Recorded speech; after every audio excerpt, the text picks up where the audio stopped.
Doctor Reena है दिल्ली से। उन्होंने जानना चाहा है, उन्होंने कहा है कि नित्से का एक काम है बहुत महत्वपूर्ण, बर्थ ऑफ ट्रेजेडी। और उसमें कहा गया है कि जो इंडिविजुअल की जो पर्सनैलिटी है उसका जो डिनोसियन एलिमेंट है, अगर मैं इस शब्द को सही बोल पा रहा हूँ, वो जितना अधिक सेटिस्फाइड होता है उतना ही वह इंडिविजुअल लिबरेटेड फील करता है। तो ये क्या फिनोमिना है? नित्से जो हैं वो विल टू पावर के आदमी हैं। उनकी थ्योरी कहलाती है विल टू पावर। आदमी के अंदर जो सबसे बड़ी एलिमेंट है वो है पावर कैप्चर करना चाहता है। बच्चा भी जब पैदा होता है तो एडलर की तरह ये कहते हैं, बच्चा भी क्या करता है कि अगर ज़रा सी भी रुकावट पड़ती है तो पालने में लात मारता है, रोता है। और जब माँ आती है कि पालने के अंदर बच्चा लात मार कर रो रहा है तो पाल में से हटा के बच्चे को लिबरेटेड कर देती है सारी की सारी। ऐसे ही निश्चय कहते हैं कि आदमी के अंदर एक है कि मैं पावर कैप्चर करूं किसी तरह से। जितनी ज़्यादा मेरे अंदर पावर होगी उतना ही मैं ग्रेट मैन बड़ा बनूंगा। तो अब ट्रेजेडी में सारा का सारा उन्होंने एक्चुअली तो जो क्रिश्चियन मॉरलिटी है उसको बड़ा कंडेम किया है। ट्रेजेडी में क्रिश्चियंस ने आदमी को मीक बना दिया, भेड़ बना दिया, लॉ एंड मॉरलिटी नहीं रही। और निश्चय दो तरह की मॉरलिटी अलग अलग मानता है। निश्चय कहता है कि एक मॉरलिटी होती है जो वीक लोगों की मॉरलिटी होती है, वो होती है बकरी और भेड़ की morality.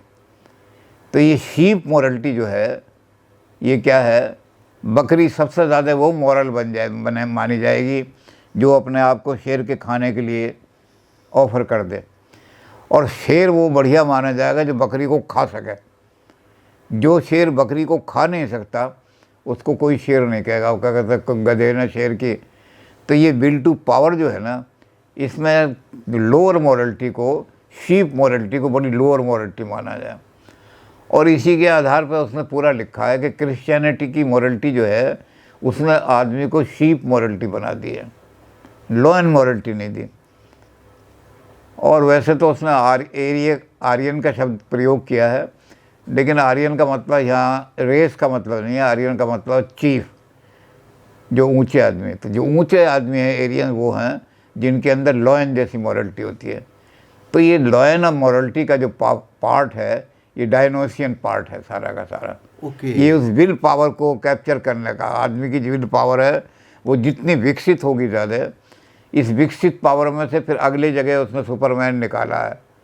Low the Superman is coming.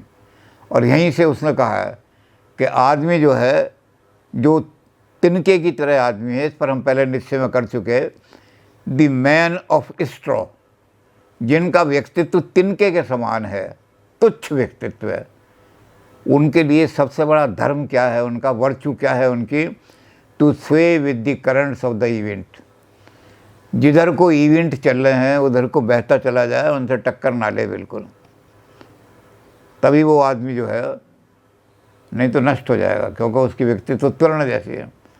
लेकिन उन्होंने कहा कि जो आदमी हिस्टोरिक पर्सनैलिटी होते हैं, they stand like a rock, वो खड़े हो जाते हैं, change the course of the events. ये डायनोसियन एलिमेंट है उनका, कि जो ये आदमी हैं, ये टक्कर लेने वाले आदमी, ये हिस्टोरिकल पर्सनैलिटी होते हैं। ये सुपरमैन जब गुजरते हैं जहाँ से भी, तो ट्रेल ऑफ ग्लोरी इनके पीछे छोड़ते चले जाते हैं। एक ग्लोरी की लकीर जिसको हज़ारों साल तक लोग फॉलो करते हैं, मत्था टेकते रहते हैं। तो ये डायनोसियन एलिमेंट जो है आदमी का, ये इसको चाहे तो विल टू पावर का मान लो कि विल टू पावर का विकास है। आदमी के अंदर जो विल है पावर की, उसको कैसे विकसित करेगा। आदमी सरेंडर नहीं करेगा कभी भी और खड़ा हो जाएगा चट्टान की तरफ। और या इसको हम सुपरमैन की तरफ जाने का कदम मान लेंगे, लो दी सुपरमैन इज़ कमिंग। और वो सुपरमैन कहाँ से आ रहा है, धीरे धीरे वो Superman shall be the glory of the earth. तो ये जो एलिमेंट है, इसीलिए इसी आधार पर निश्चय ने गॉड को मार दिया। निश्चय ने जो गॉड को मारा है वो इसी आधार पर मारा है कि सारे जर्मनी का यूथ जो है उनसे निश्चय पूछ रहा है कि जर्मनी की ये हालत हो गई कि जर्मनी गुलाम हो गया, पतित हो गया, जर्मनी की इस हालत को कौन संभालेगा? तो यूथ कहता था खड़े हो सके ये तो भगवान ही संभालेगा जी, भगवान ने हालत ख़राब करी है। कावर्ड, शीप मोरलिटी वाले आदमी, क्रिश्चियनिटी इनको शीप बना दिया। भगवान हम तो तेरी गुमराह भेड़े हैं, बाइबल में ही लिखा हुआ है। तो इनको भेड़ बना दिया, ये शेर कैसे बनेंगे? तो उसने कहा शेर बनने के लिए गॉड को मारना पड़ेगा। ओहो। और उसने अगले दिन गॉड को चौराहे पे लिटा करके लाठी हाथ में ले ली। लड़के जब यूनिवर्सिटी से निकल के आए तो उन्होंने कहा आज प्रोफेसर के साथ में लाठी कैसे है हाथ में? वो खड़े हो गए हुआ। उन्होंने कहा कि लो I have killed your god on the cross road of Germany.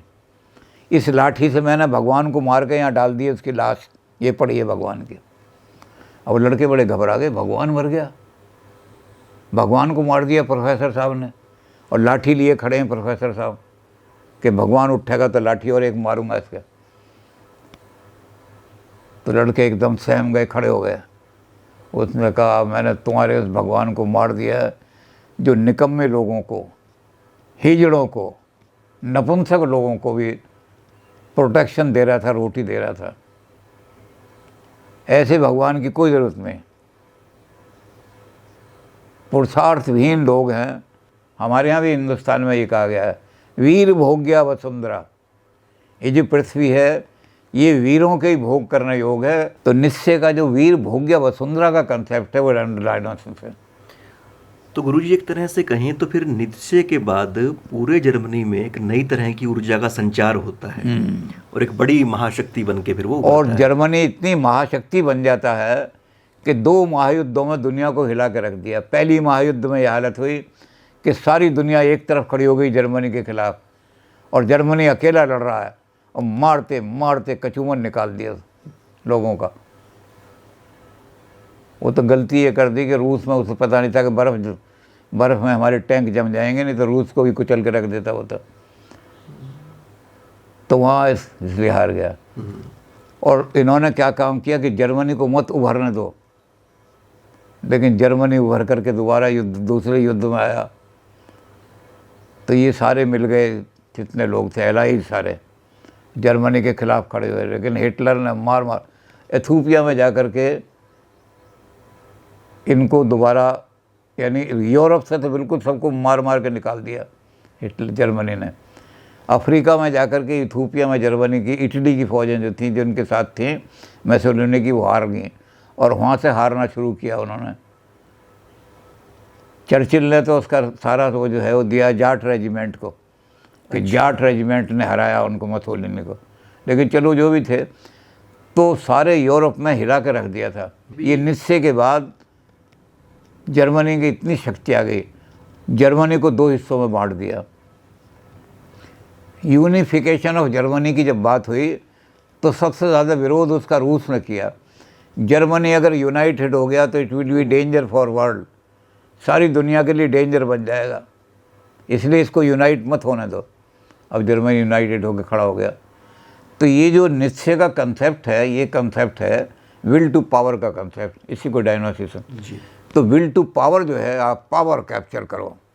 और हमारे यहाँ तो इसको बहुत, निश्चय की इतनी बड़ी फिलॉसफी को हमारे यहाँ तो एक छोटे से आदमी ने, हालांकि वो सर का खिताब था उनको, लेकिन वो कोई दुनिया के मालिक नहीं थे, सर छोटू राम जी थे। वो कोई इतने बड़े निश्चय की तरह पावरफुल फिलोसफर नहीं थे, लेकिन एक छोटे से किसान थे वो। लेकिन उन्होंने वही निश्चय की सारी फिलॉसफी जो है वो 4 शब्दों में बांध के रख दिया।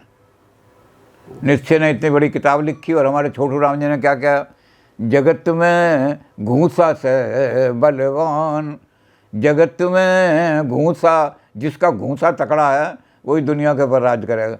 जगत में घूसा से बलवान और के सुराज के राज सभ्यता, सब इसके दरमियान जगत में घूसा से बलवान। ये घूसा जो है ये डायनोसियन एलिमेंट है सारा का सारा।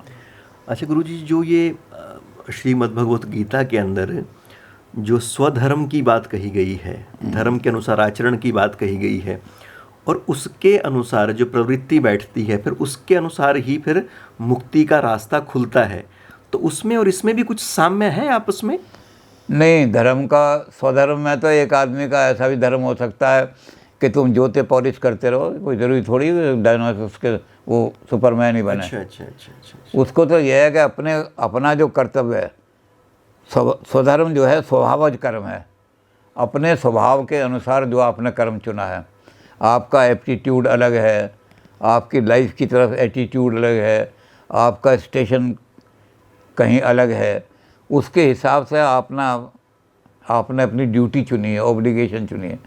Obligation to the society, how can I contribute to Brahma, Brahma को मैं कैसे कंट्रीब्यूट, और ब्रह्म जो है वो मैनिफेस्ट होता है सोसाइटी के द्वारा, तो सोसाइटी को मैं कैसे कंट्रीब्यूट करूं अपना कि उस सोसाइटी के अंदर मर्ज हो जाऊं मैं, उसका सोसाइटी का हिस्ट्री का पार्ट बन जाऊं मैं। ब्रह्म में यही मर्ज होना है। तो वो उसके लिए उन्होंने कहा कि अपनी एप्टीट्यूड के हिसाब से अपना धर्म छांट लो। मैं अखबार नवीस अच्छा बन सकता हूँ, तो आदर्श अखबार नवीस बनोगे आप, तो सोसाइटी को कंट्रीब्यूट करोगे। तो स्वधर्मे निधनम श्रेया, अपने धर्म का पालन करते हुए उसमें जरा सी भी बेईमानी मत करो, उसको निष्ठा से पूर्ण करो, यही भगवान की पूजा है। मैंने देखा मैं एक टीचर अच्छा बन सकता हूँ अपने एप्टीट्यूड के हिसाब से, तो स्वधर्म में स्वभावज का है। स्वभाव क्या है तुम्हारा? स्वभावज कर्म है स्वधर्म।